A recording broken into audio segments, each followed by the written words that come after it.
Welcome to Export Digest, your #1 solution-oriented program that periscopes the non-oil export sector and advises on export business. I am Femi Boyede. For over 3 decades, Nigeria had branded around a wish list with principal dream of realizing a diversified economic base for the country.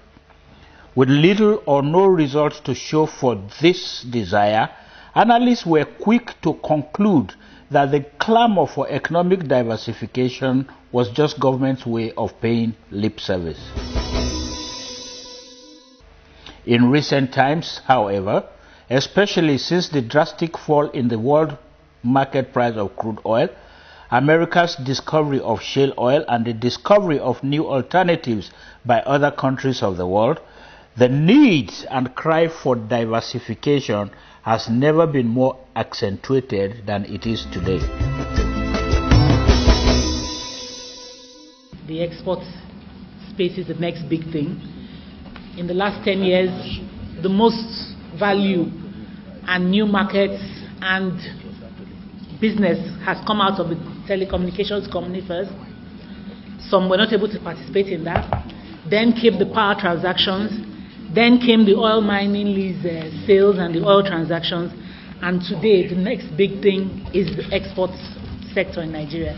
And I want to say to us today that in my personal opinion, the export potential far outstrips all of these other export industries I've talked about. And all of us are living witnesses to the impact and the change that this industry, deregulation and divestments have made to the Nigerian economy. And we're saying that exports will have an even greater impact. It's now or never.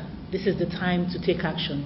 This is the time to map out strategies. This is the time to build capacity, to get what is an important job done today. Nigeria is very richly blessed. I think if we compare ourselves to our neighbors and to the rest of the world, I throw a challenge to us today to identify up to 5 countries that have more in terms of resources than Nigeria does. And I think this presents a unique platform for us to develop what I'd like to call an ambidextrous economy. Oil is not a villain. Oil in itself, I think what we haven't done enough of is to develop other sectors of the economy. And if we talk about ambidexterity, that requires that you're able to use both your left and your right hand equally. Nigeria needs to be able to be as strong in the non-oil exports as it is in oil exports. I think today we are the 8th largest producer of oil, which is a very good thing. I think the job ahead of us now is to be in the top 10 of global exporters. The Nigerian government has made significant efforts to promote entrepreneurship, particularly following the introduction of the Structural Adjustment Program in 1986. We decided to select 4 non-oil sectors that we believe have very high growth potentials, that can generate jobs for Nigerians, that can generate foreign exchange. And we said, look, let us look at manufacturing. Number 2, let's look at agriculture. But agriculture, we are actually targeting agro-processing, because we have a lot of raw commodities in our various states that are just wasting away.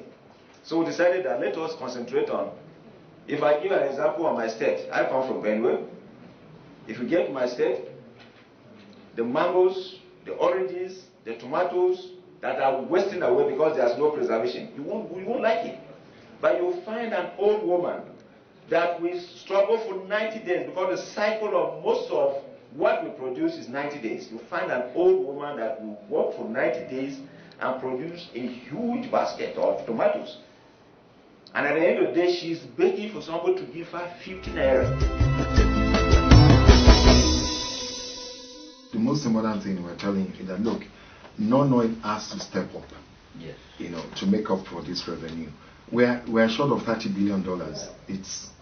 It's massive, I mean, how much did Greek lose for the economy to collapse? How much was it for Spain? They had to fall under EU to pro them up. But look, it's huge.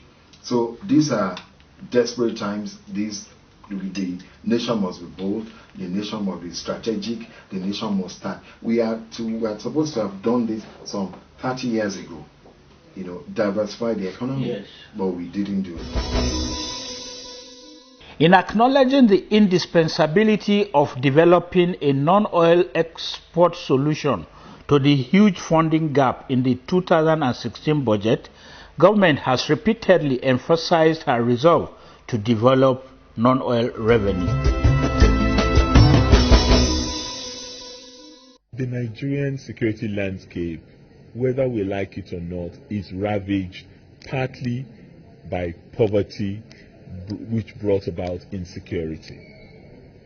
If you grow a sector that has the capacity to also produce jobs in abundance to the populace, clearly they will feel safe and secure, their sense of self-worth is enhanced, their sense of dignity is improved, and they begin to contribute as active citizens to the security landscape of the nation.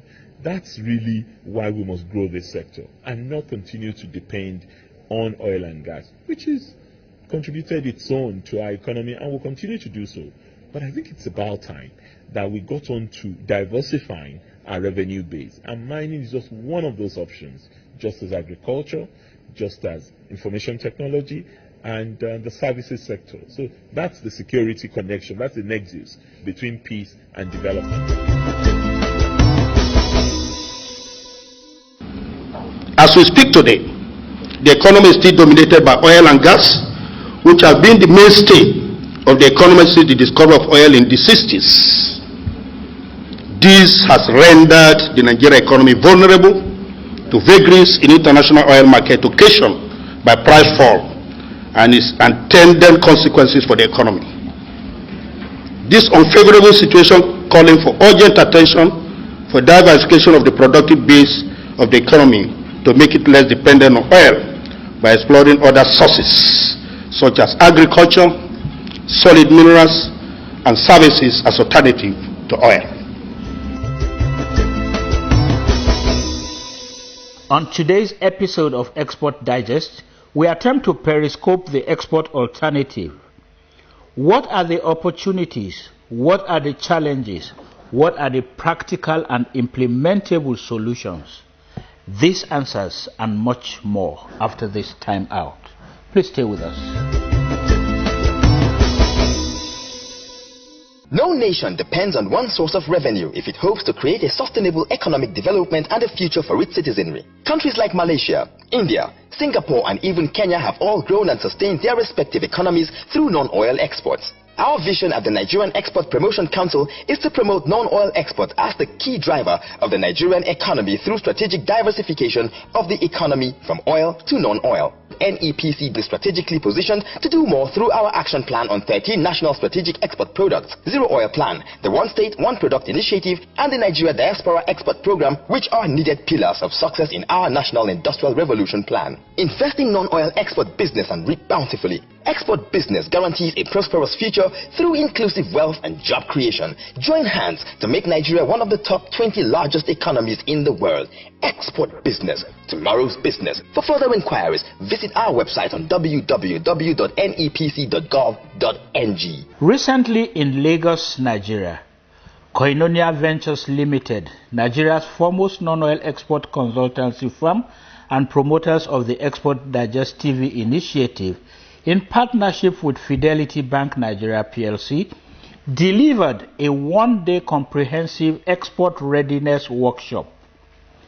The main objective of the workshop was to contribute to ongoing efforts by government and private sector alike to build the capacities of Nigerians in order to make the citizens export ready and the nation a direct physical beneficiary of a thriving non-oil export economy.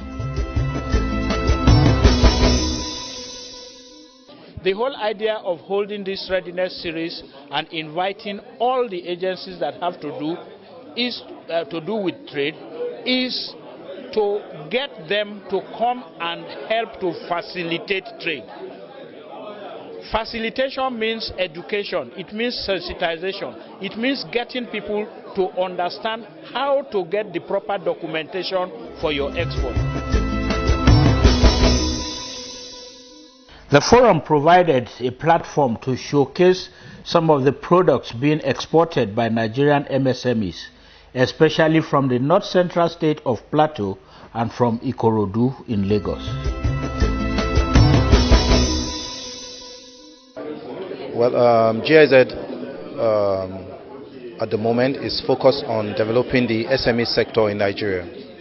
And in developing the SME sector, we are focused on certain value chain, the agricultural value chain and the non-agric value chain. In order to promote the Nigerian product, it's essential that you focus on our strength, and our key strength or our potential lies in the agric sector.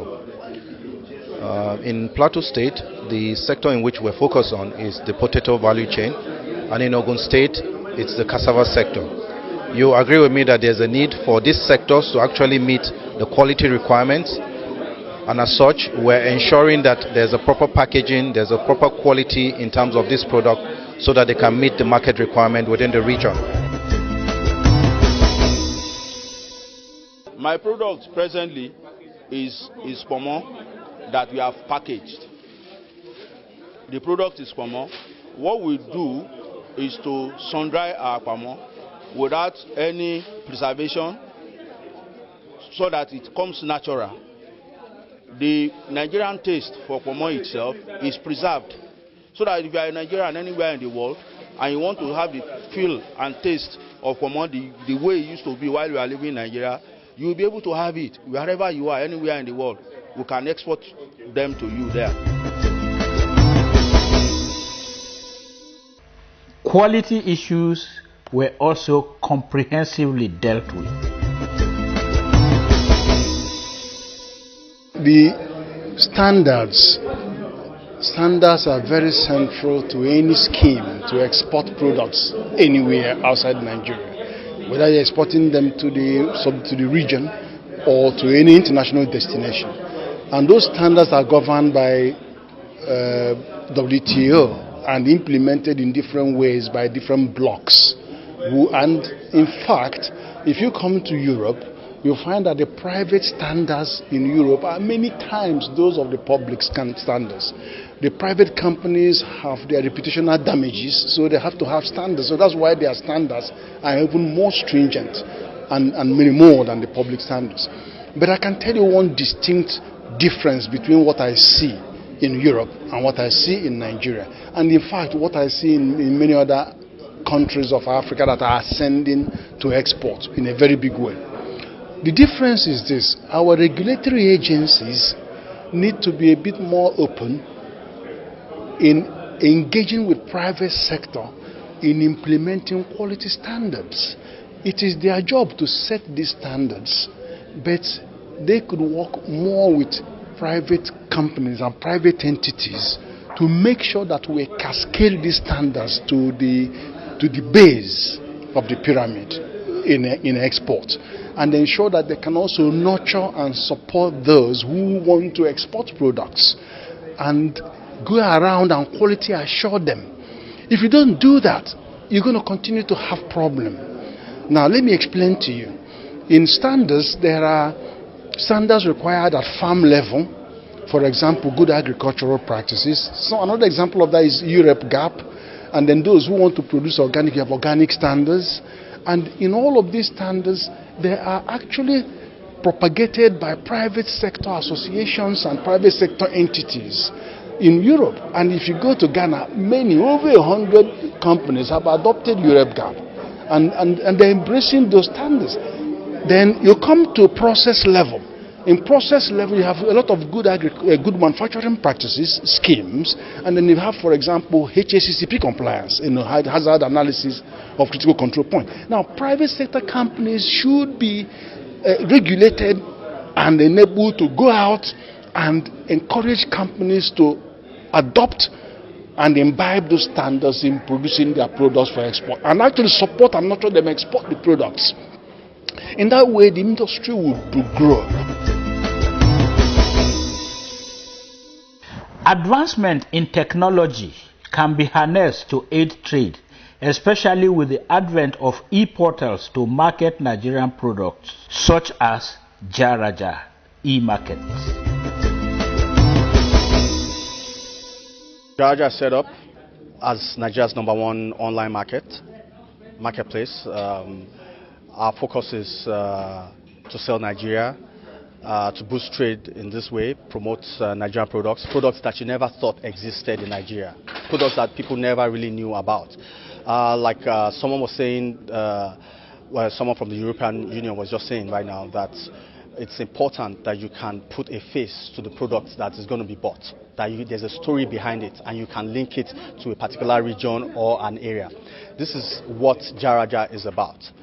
For any product on Jaraja, you can spot not just the seller, but also where the product is coming from. Through Jaraja, you can understand the supply capacity of any seller, and that can help you with your backward integration, forward integration, help with your business, and also help with your planning. There cannot be any export transaction without financing. A lot of fund is needed to make the best of export opportunities. Nexim Bank and Fidelity Bank give insights into requirements and documentation expectations to facilitate access to export financing. I think the major thing to say is that the emphasis on exports is very, very critical now. And for the banks and other financial institutions, they are very keen to support that area, because that's what I call the next, black gold. But most importantly is that the exporter or the prospective exporter need to put the relevant, documents in place. And some of these relevant documents is that at least it must conform to the requirement required by Export Promotion Council, and is also expected to at least have a registered business name, and also show proof that the country where they want to export is also done a research to know that those products are in exportable quantity. Now there are different export financing schemes. Those export financing schemes are available, and it is important to know at what point will the exporter require this fund. First and foremost is that there are funds that is required when you want to what we call pre-shipment finance, and under that exercise you can use it to procure raw material to produce before you eventually ship. There's also funding that is required for duty payment. The moment you have finished production, you are ready to export, you will also be given funding to support your shipment. There's also post-shipment, in which case you have finished production, you need to get fund again to enable you start production. The bank is also there to help you to be able to get that. So and there's also working capital finance, which is an overdraft fund that will enable you to start production and then be able to take your business to the next level. So different funding need, but what is important is that even a Fidelity Bank will help you by providing the advisory services to give you the kind of indication on which market you need to go, and what are the relevance of that, and what are the documents you require to do, like a business plan document, which in the area that you need to do that, which customer that you need to do, and of course once we are sure that those things are placed, we'll provide funding support to you. Most of them have poor project conception. They lack the proper business plans. They have very good skills, but for them to put them in a bankable form that will be acceptable to a bank is usually very difficult. And once you don't have a structure, it is very difficult for your business to succeed. And then they have poor record keeping. Nobody keeps records. Most of Nigerians don't keep records. As long as they see cash moving, they believe that the business is prospering. Meanwhile, nothing is happening. So proper bookkeeping is important. That is the only way you can talk to a bank to give you money. That's the only way if you want to call in a partner to come and work with you, you'll be able to look at the trend, what you have been able to achieve so far, to say, look, I can work with you. I can say that there are several reasons why our SMEs, one, they don't know how to put their own proposal, their own ideas into bankable products. Secondly, the cost of finance in Nigeria for SME is very high because the nature of funds that we have in the Nigerian financial system is long-term. And for somebody to be successful in a business, you must have money that is long-term at a lower cost, given that even if you have opportunities, you should be in a position to rectify them. But we have short-term funds. This segment is brought to you by the Corporate Affairs Commission, CAC, a trade support institution and sponsorship partner of Export Digest. CAC is the agency that keeps a register of all legal organizations in Nigeria. This is probably one of the first steps into export business. Let us take a look at an aspect of their operations. The issue of annual returns is very vital to the Companies and Allied Matters Act. It informs the Commission of the viability of a company and its status as a going concern. You see, every company is expected to pay annual returns 18 months after registration. And that is to enable the Commission to have proper information or adequate information about your company for so many reasons. Let me say at this point that most of the times banks and other organizations too would want to write that to the Corporate Affairs Commission, want to know the status of a company in this country. Without the annual returns, we will not be able to provide adequate information. In some cases, you want to obtain a facility from a bank, and so the bank would want to get some information from the Corporate Affairs Commission to confirm if the company is even existing. And so without we providing the proper information about that company, you might not even get that facility. And so paying annual returns helps the companies to obtain what they want from some of these organizations, so even from some of the security organizations or from embassies. You want to obtain a visa, they will write a letter to say, look, what is the status of this company? We'll write back to say this company is registered and these are the details. And so it is in the interest of companies to pay annual returns because there's a lot they can gain. And now to the question of the day.